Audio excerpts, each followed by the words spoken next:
This is Roger Earl of Foghat, and you are watching LifeMinute TV. It's really, really cool.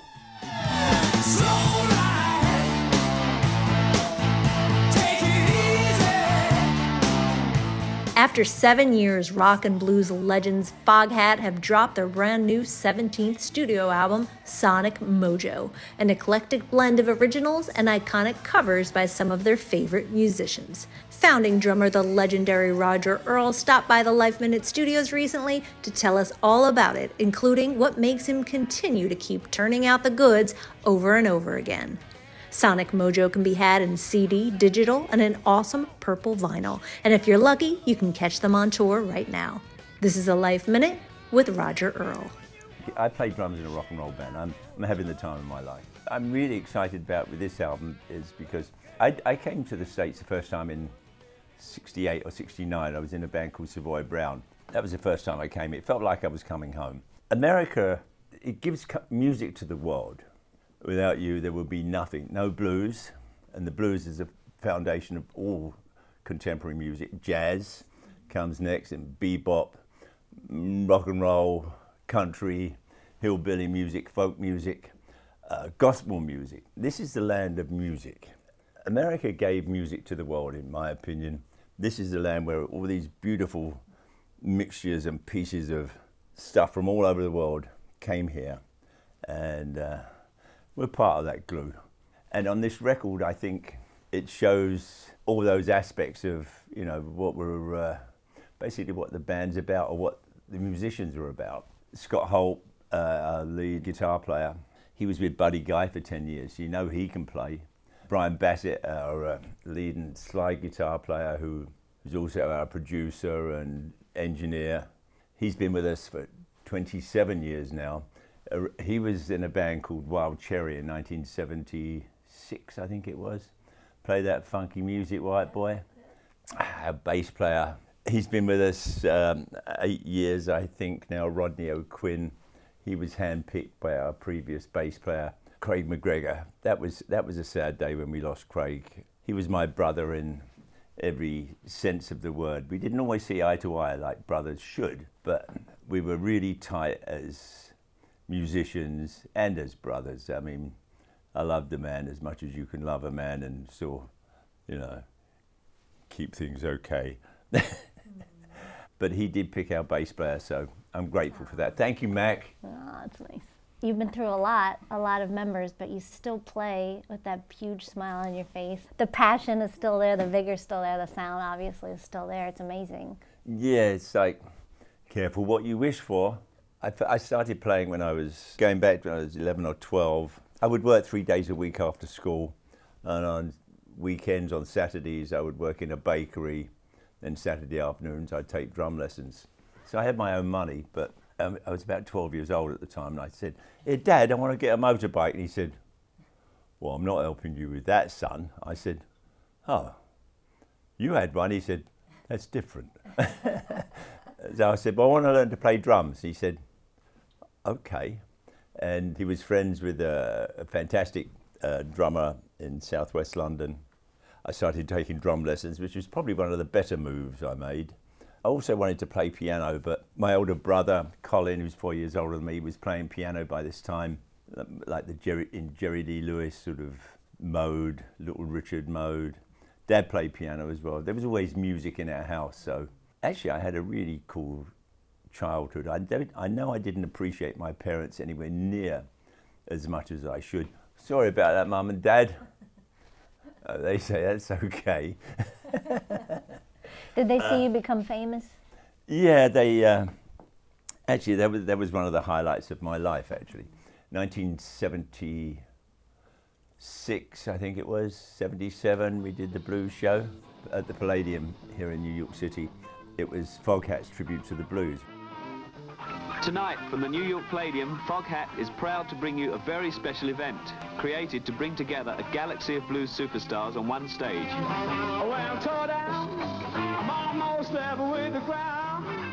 We got to play with all our musical heroes, like Johnny Hooker, Muddy Waters, beautiful man, Johnny Winter, Paul Butterfield.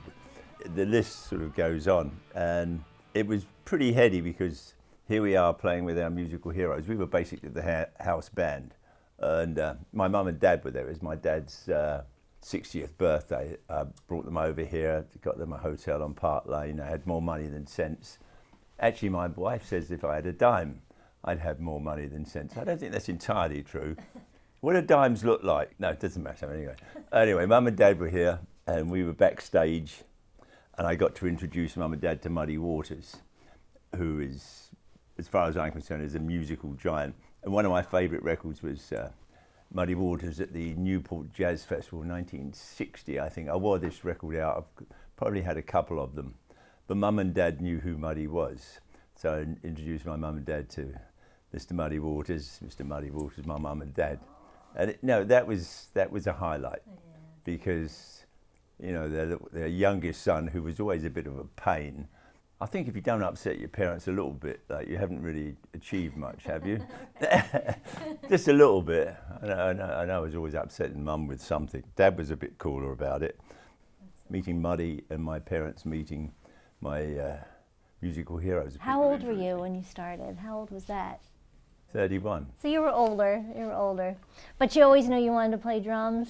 Yeah, I started on the piano. I wasn't very good at it. My older brother played piano, and my father played piano, like I said before. And I can play a 12-bar blues in the key of C. No, that doesn't really work. Most of the guitar players play in A or something else, E. Unless I can transpose. All right, let's change the subject now. We don't want to do that. Well, Do you play piano, Joanne? Yeah, not well. No? Not well. We should have a piano in there. And then we could, like, you know, sort of duet maybe. Well, next time. You're only in Long Next time. Island. You're going to invite me back? Of course. This is great. Maybe next week. Where's the camera? They have the most fantastic chocolate chip cookies here. Any of you musos out there, you get a chance to come up here. She's really nice. Everybody's really friendly here. And the chocolate chip cookies are, like, sensational. I love it. And they offer you champagne. What other influences? Buddy Guy. Who else? Oh, Chuck Berry, obviously. Chuck Berry, right? of course. We'd all be out of work without Chuck Berry. There's a Chuck Berry song on this album. Yes, there is a Chuck Berry song on this album. One of his lesser-known ditties. It's got a real country kind of feel about it. Tell the folks back home, this is the promised land calling, and your poor boy's on the line. Actually, it started out because we were at the studio down in Florida, and I was sitting there talking with Scott, and his mother took him to see Elvis Presley when he was young, I guess. I never got to see Elvis, but all Elvis's early stuff on the Sun label, that was just absolutely brilliant. I was probably only about 9 or 10 when I first heard them. Elvis Presley's early stuff was magic. He was probably influenced by the same sort of folks that I was. My father brought home a Jerry Lee Lewis single one time when I think it was about 12 years old. Just started getting interested in music. And the B-side was a song called Mean Woman Blues. Everything I do, better sure do it good. I got a woman mean as she can be. Dad at the time was working at Aston Martin's. He was a panel fitter there. That was in their old place in Feltham, which is about 2 miles from where I lived. He said, "Have a listen to this boy, son. He can really play the Joanna." And I did. And Dad was right. Jerry Lee Lewis can really play the Joanna. So about 3 or 4 months later, Jerry Lee Lewis, around 1960, I think, came to England. He played in a theatre in southwest London. Dad took me and my best friend Dave and a few other folks, and I was never the same. Mum said it addled my brain. I'm not sure what addled brain means, but it addled my brain. I was never the same. It just, like Bugs Bunny took a left turn at Albuquerque. I took a left turn and I saw Jerry Lee Lewis and I heard this rock and roll magic. So yeah, I've been a fan ever since. I've got to see him a couple of times over the years, so a number of times actually over the years. So I got to see him once. Yeah, did you see him once? One time. Where was that? In New Orleans. Oh yeah, wow. A jazz festival? No, it was at the Blues Club there, House of Blues. Oh, House of Blues, all right. How was he? Excellent, amazing. Because sometimes he used to do things like, he'd play like 3 or 4 songs and he'd go and walk off. But he's been noted to do that. But when he was on, he just sits there and plays anything and everything he wants. And if he's enjoying himself, look out. And just this morning, you were named one of the top 10 blues drummers of all time. You stick around long enough and people start taking notice. They say, is he still here? He's still like wailing away on the drums. Yes. And he's been glued together with duct tape and like Band-Aids. Everything's working. It's working just fine, working just fine.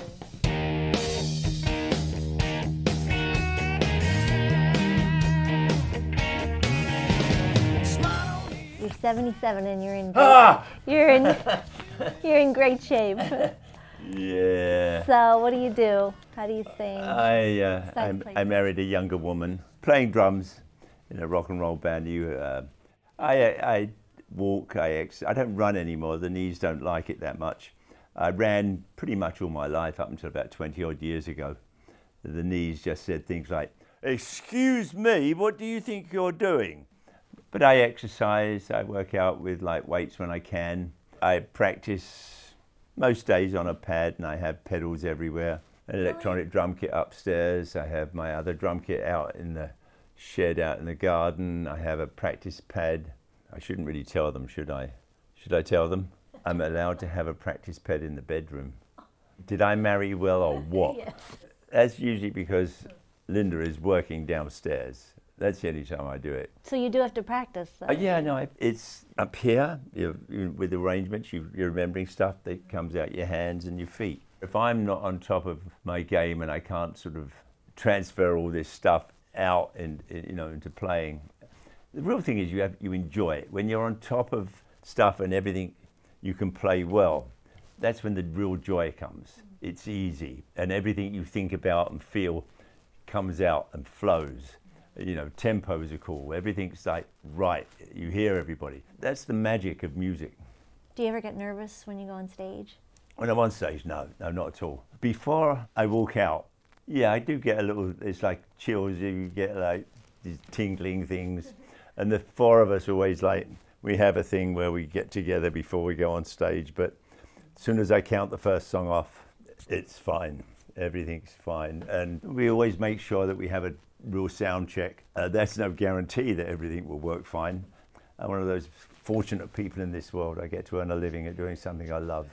There's a song on here, I Don't Appreciate You. I don't appreciate you. Don't appreciate the way you walk, don't appreciate the way you talk. I don't appreciate your self-entitled attitude. I don't appreciate you. I'm not singing this to you. You seem like a really fine young woman. I came up with the title and some of the basic lyrics. Actually, it was inspired by our old manager, ex-manager. I'm sure some of you have had like a girlfriend or a boyfriend that you didn't like too much, or a politician or two that you're not very keen on. So it's basically about that. But Scott describes it as the most polite FU song out there. I don't appreciate the way you walk, the way you talk. That's good. Yeah. Very aggressive. Okay. And you're touring. Where are you headed to next? Gary, or is it Bobby? Who cares? Just say The your Hard name. Rock in Gary, Indiana. I'm sorry. I'm sorry, you Indianans out there. Poking fun at you. It's horrible, isn't it? Well, I'm in New York City. It's a real city. Wrote Fall for the City about this town, actually. We wrote the song Fall for the City about New York City. Yeah, Fall for the City.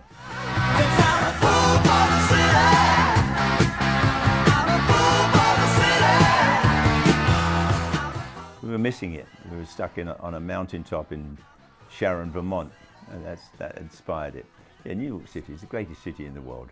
All right, so your fans, you have a loyal fan base, but I'd say old fans and new fans because of, Guitar Hero, and you're in the movie, one of my favorite movies, was that? Dazed and Confused, yes. I've been in a bunch of movies, the soundtrack. Even and TV shows too, yeah. It's fun. great. Actually, our fans usually take note when we're in a sitcom or somewhere they played one of our songs. It's great. It's, we're a rock and roll band, and rock and roll is here to stay. There's a song in there somewhere. I think somebody already did that. I remember we did Guitar Hero. At the time, I remember like young kids, they bring their plastic guitars for us to sign, 6, 7, 8, 9-year-olds. It was like, that's really cool. And in films and car commercials, hamburger commercials, no, I mean, it's great. You can't like pay for that kind of publicity. In fact, they usually give you some money. Where was I? We talked about Guitar Hero and the young fans. When you go out and play? Can I have some more champagne, please? Jeez, it's lightweight. Yeah, no, I mean, adverts and all that stuff. We were in a car commercial. Oh, was it? They didn't give us a minivan, but it was on a minivan and a Honda Odyssey. A lot. Yeah. But do you think when you're playing, are the new fans receptive to your new stuff? I know when I've heard other bands or bands that have been around for a while and they play a new song on stage, I can't remember a time where I've gone, or said, wow, that's really good. It's like, I don't know, why did they do that? They ruined the whole evening. And it seems to be working. The fans seem to love it and they seem to tolerate us sort of having fun. And we've made, this is our 17th studio album, and we've made numerous live records. Probably our live record from '77 was probably our biggest selling record. But Foghat's always been a live band. We could always play. I mean, we can play. And though, we've had a number of people in the band and a number of people have passed on, but it's all about the music. It's all about rock and roll, blues. I mean, that's what we play, with a little bebop on the side just for good measure, and maybe a little bit of country, a little bit of jazz. Yeah. It's so eclectic. No, it's music. And I also think one of the reasons this band has had such longevity is there was always a passion. Everybody who's been in this band has been passionate about it. Our original lead singer, Lonesome Dave, was very passionate about music. Very quiet, but he had the most incredible record collection. He was also, I think, a closet drummer. He knew every single drummer that was on every record, every blues record, every jazz record, every rock and roll record. And the business has changed so much. You guys engineered this, you produced it, you have your own label. Do you think it's a good thing, a bad thing, and different thing, how the music business has changed? I think music has to change anyway. It shouldn't stay the same. As much as, it's fun and it's probably nice, selling millions of records, but actually vinyl's come back, which is really cool. We have purple vinyl, somewhere between these two, I think. It shouldn't stay the same, and music should change. I think, different generations have their own songs, their own noise, their own beats, want for a better word, their own lyrics, stuff that is a moment in time for them when you're growing up, when you're a teenager, when you're 20, or even when you're 30. That's what music's about.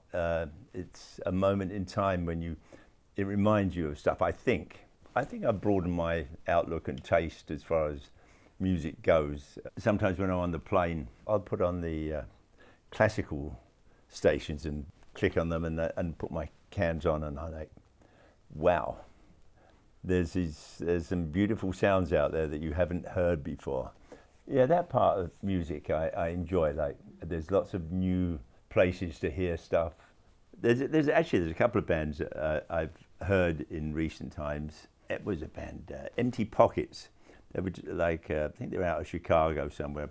We met them through somebody else, and they had all their gear stolen, so I gave them some equipment that I had just laying around, wasn't using it. Then I got to listen to their music, and this band's really good. Music, it's great. I'm so fortunate to be in it. What inspires you as an artist? Music does. I love what I do. I'm so fortunate I play in a band. The guys I play with, we're bandmates. Nobody moans. Sometimes we'll, just because of the way that flights are, if you get from A to B, you've got to take 3 flights, and you might not get there until 7 o'clock at night, and you're playing at 4.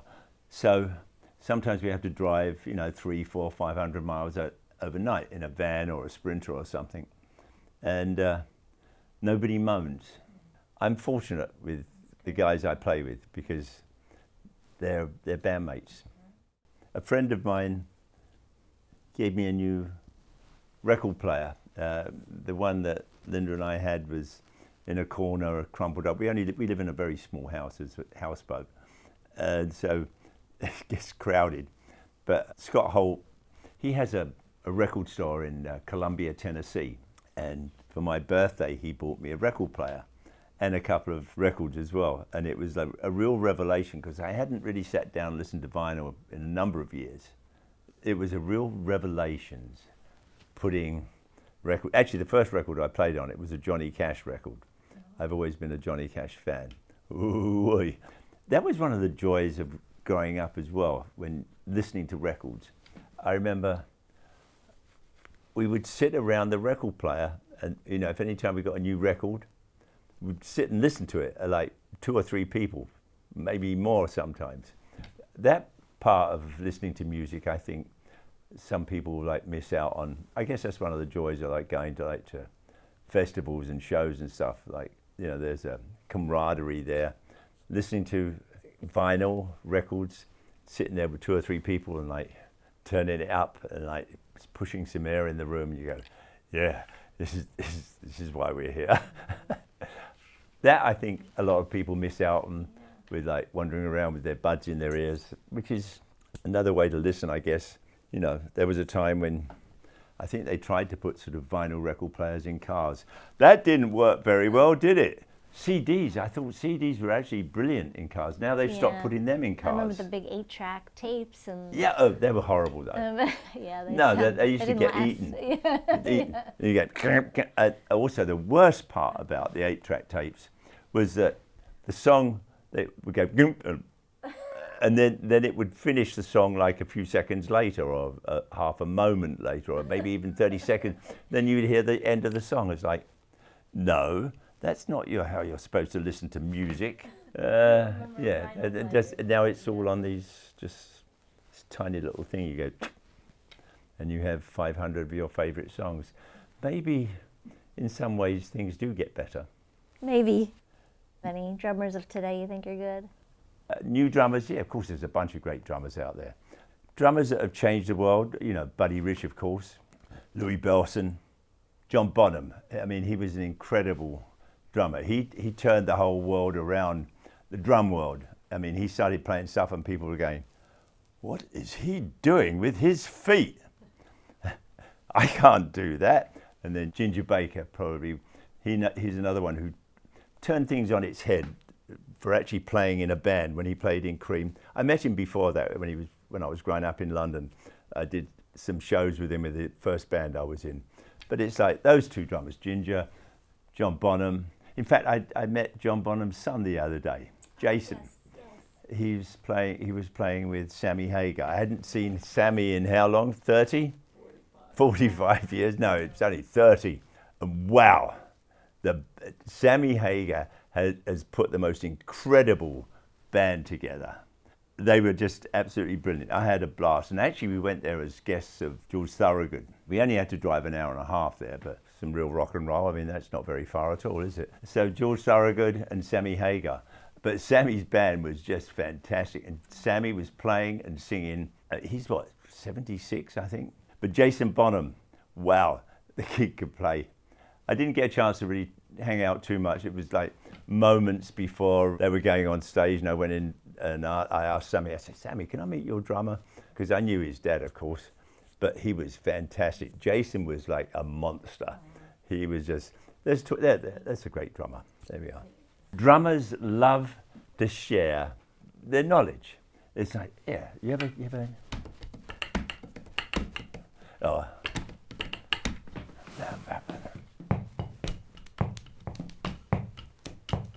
No, drummers just will sit down and talk to other drummers. I love playing with another drummer. In fact, no, that's not allowed. We can't have 2 drummers in Foghat. We actually do have a percussionist who is actually a drummer, Eddie LaFave. He's also a percussionist. He's my drum tech. And really good friend too. Drummers like just share the knowledge. You know, guitar players will say, no, you can't see what I'm playing. Drummers say, yeah, you know this one? And your wine business. Where does one get the wine? Foghat Cellars. Go to foghat.com. That all things wine and everything, you know, buy T-shirts and records and all that stuff. Foghat.com. Foghat Cellars is the wine brand. We have a 2014 Chardonnay from Central Coast of California at the moment. 2013 Pinot Noir from the Central Coast. Foghat, and who came up with the name Foghat? Lonesome Dave, our original lead singer, came up with the name. In fact, we were actually we finished the record. They'd taken a picture of us outside the studio where we were recording in Rockfield, Wales. We still hadn't decided on the name. And I think that, as I recall it anyway, that was, we were driving into London. I was driving, Dave was with me and Rob Price, our guitar player. And what were we going to call ourselves? We had some names, but we didn't like any of them. I mean, what do you pick a name? Dave came up with the name. It was something he made up as like a Scrabble game when he was playing with his younger brother. He came up, we said, okay, Foghat. What does it mean? Some people think there are like sort of drug connotations to it, but nothing about that. Nothing to do with drugs or anything like that. We don't do drugs anymore. But you did back then. You're all like, slow ride. Like, that's what you think, right? Actually, before we played, we don't imbibe with anything other than water and coffee, or if you want to eat, but we don't do anything. Except when he comes here. No, before, yeah, right. Well, we're not playing. We're off now. Before we play, we don't. I have played with a couple of hangovers, and that's no fun at all. Not anymore. No, the music is enough. Afterwards, you know, we know how to have fun. We're a rock and roll band, but before we get up and play, you know, playing music is like, we are, I don't know, we're in rarefied air. I mean, we actually earn a living doing something we really enjoy. In fact, I don't think I've said this today, but we were playing El Dorado in Arkansas, and they were a terrific audience. And afterwards, we were sitting backstage, and Scott and I are having a glass of wine. And Scott says to me, he says, isn't this great, Roger? He said, how many jobs do you have where when you've finished working, people stand up and cheer and clap for you? They don't. Yeah. In most jobs, people will go, oh, I don't think you did a really good job here. You're fired. No, people stand up and clap. I mean, that's a really good job. We get paid as well. You're a beautiful, wonderful person. What Thank a you. joy having you here. A pleasure I've and enjoyed honor. it, Joanne. It's been great. Yay! Yay. Roger Earl, Sonic Mojo out November 10th. Thank you. Congratulations. To hear more of this interview, visit our podcast, Life Minute TV, on iTunes and all streaming podcast platforms.